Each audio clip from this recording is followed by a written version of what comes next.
Thank you for joining me here today. Hi, thank you for having me. My pleasure. So, you and I have spoken a few times and we're kind of getting to know each other. And I was just really excited to have you on the program because I think you have a lot to offer our modern day busy mom, wife, single woman, entrepreneur, mompreneur, serialpreneur, everybody out there, aspiring author and Christian woman. So, we can chat back and forth. You can have at it, whatever. It's a casual format. So let's just go. Okay, well, I'll let you start. You Okay, drive. I'll start. Okay, so I guess before we get to the book and what prompted you to write it is maybe talk a little bit about your background and your journey and what brought you to this point. Oh, goodness. Well, I like the fact that you said journey because I've been asked about the story, and it's like it is more of a journey.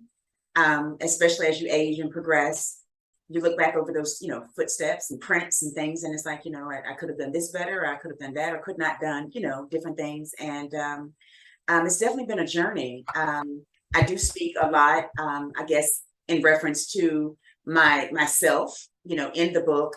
Um, Basically, I was a young mother, young bride in an abusive relationship that found myself homeless, trying to get out of it. Me at this point in my life, um, I'm just trying to live like my best life. You still have hills and valleys. I've been an accountant for almost 30 years and business finance coach. And so on this second half of my life, basically what I wanted to happen was, instead of encompassing the both with wealth and health as I did as an accountant, I basically wanted to be able to kind of focus on the wellness side of it, the holistic health and wellness. And so I became a holistic health coach. So that is what allowed me as well with, teaching that to different clients. And then we have our holistic boutique, which is in Atlanta, Georgia. And so it's just, like I said, a lot of hills and valleys and mountains, but you overcome them. And so, like I said, for me, it started many, many, many years ago, trying to get out of an abusive relationship. So let me ask you this because I'm all about identity and positivity and our mindset and how our perception and perspective of ourselves in relationship to our relationship with God, our ability to love ourselves and accept that love from our creator and realize how intricately and wonderfully made. How has that been, first of all, affected and grown throughout the years? Like, how do you see, as part of your holistic journey, as part of your wellness journey, how do you see how your identity has evolved? Um, because I accepted the Lord in my life as a child, I don't recall a time not having Him in my life. Like I said before, there's been a lot of transitions. It doesn't mean that you're perfect. It doesn't mean that everything goes well. It just means that, somewhere along the way, before we got here, He knew that we were going to need a certain type of connection, a certain type of relationship. Mhm. And, some people, garnered that relationship early and some did not. And so for me, because of my upbringing and my faith that has, never wavered. I don't care what went on. It's like I always knew that God could, He would, and He will, deliver. He would allow me to triumph over whatever tragedy I was dealing with. It's just, my mother used to always say that, some people experience their life lessons as a child and some experience them as an adult. I was just one of those who experienced it as a young adult. And so now that I'm in another age category, another age group, again, I look back over those footsteps, those prints, Mhm. and I know that those are things now that basically carved me into the woman that I am today. Still abiding in faith, still trusting Him for the journey. Sometimes things happen and it kind of throws you off, and it's like, what in the world? Did I do something or did I think something wrong? And a lot of times it's not even that. It's just there's something along the path and your journey that you're being prepped for in the future. And sometimes to us it's inadvertently, we don't realize it. But when Mhm. you actually get to that point, like with myself now, I never aspired to write a book. I'm just being realistic. I never aspired to write a book. It was never on my bucket list. It's just that in my seeking God for direction for this stage, even when, my group said, well, you've written a book. This isn't like a journal. This is a book. Even with that, I didn't just run out and just say, okay, I'm just going to write this book. Okay, they said write a book. No, I went through fasting and praying and really seeking God for direction, because I always want to be aligned with his purpose, his blueprint, and his will for my life. Okay, so you mentioned that you were a young bride and that you found yourself in an abusive situation. I think that that's going to resonate, unfortunately, with many women might see themselves in that situation. And um, my understanding is self-esteem suffers. You feel trapped, or you start believing the lies. And so, how did you find yourself in this situation? How did you find the strength to get out? Because a lot of women stay trapped. And then, how did you build yourself back up, obviously with Christ, but you obviously there had to be a period in your time where you didn't feel as good about yourself, or the struggle, the suffering, all of that. Like, how did you find yourself in it? How did you find yourself your way out? Well, I will tell you how I found myself out. I'll tell you that. Okay. This is the thing. Sometimes as a young person, you really think that you have the answers. Those early years are basically like your discovery years. So a lot of times you invite people into your life that you probably should not invite into your life, because your judgment is still crossed between a child, a teenager, and a young adult. So for me, I can't say that my self-esteem suffered, because I know whose I am. I Okay. know who I belong to. I can't say my self-esteem suffered. I was angry with myself for a while, because I said, what on earth have I done? I mean, I have completely allowed a monster, into my life. This person wasn't a monster prior to our marriage, prior to the engagement, prior to that life together.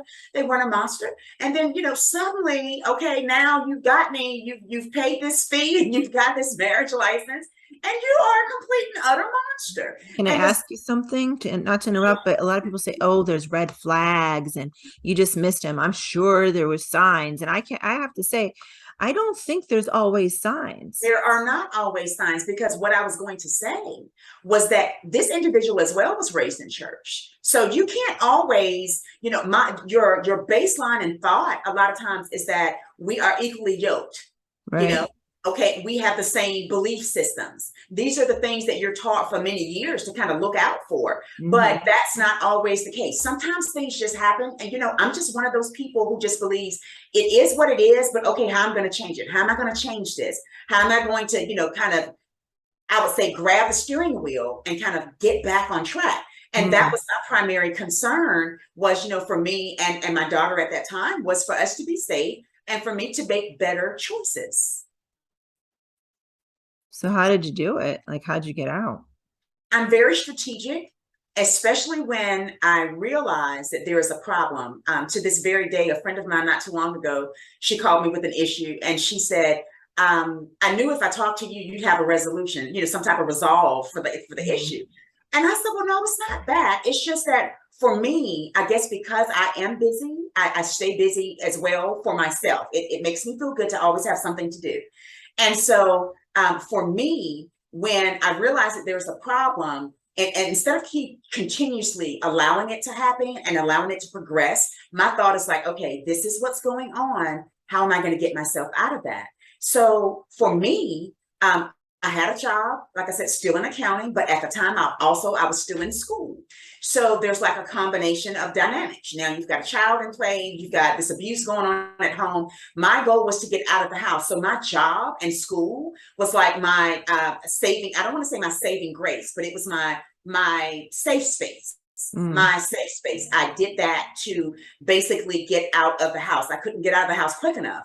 And so while I'm at work and on lunch break, and while I'm, having activities with my daughter, I'm praying. It's like, okay, I've done this before, I've got to find me a place. I've got to make sure I've got the deposit. I've got to make sure, I've got, money for the electricity and whatever utilities. I've got to find a place of my own so that I can get out of there. And so what happened was that transition period, I was homeless. I started a new job. Mm. I was sleeping in my car. I would get my daughter dressed at the quick pick and, wash her up, wash myself up. I was in leadership in my position at work. So here it is. I'm going to work. I'm broken into pieces, but I put that mask on as if I was okay. I put it on and I held myself together, but I'm broken into pieces. The goal was to be able to get my first check, because at the time, he did some issues with the money. He's working on one side of the account, I'm working on the other. So I was like, okay, the joint account is not a good idea. So basically what happened was that transition period again, I didn't have enough to go to a hotel, but I just knew I wasn't going back home. Mm. So we stayed in our car. And my daughter, bless her heart, she's always been a trooper. I always said when God picked the kids, he knew exactly which one to give me, because with me and all of my business and go, go, go, go, go, she was always like, okay, mommy, let me get my shoes. I'm coming. She Aw. right in there. Yeah, she's a sweetheart. She'd hang right in there with me and she didn't question me.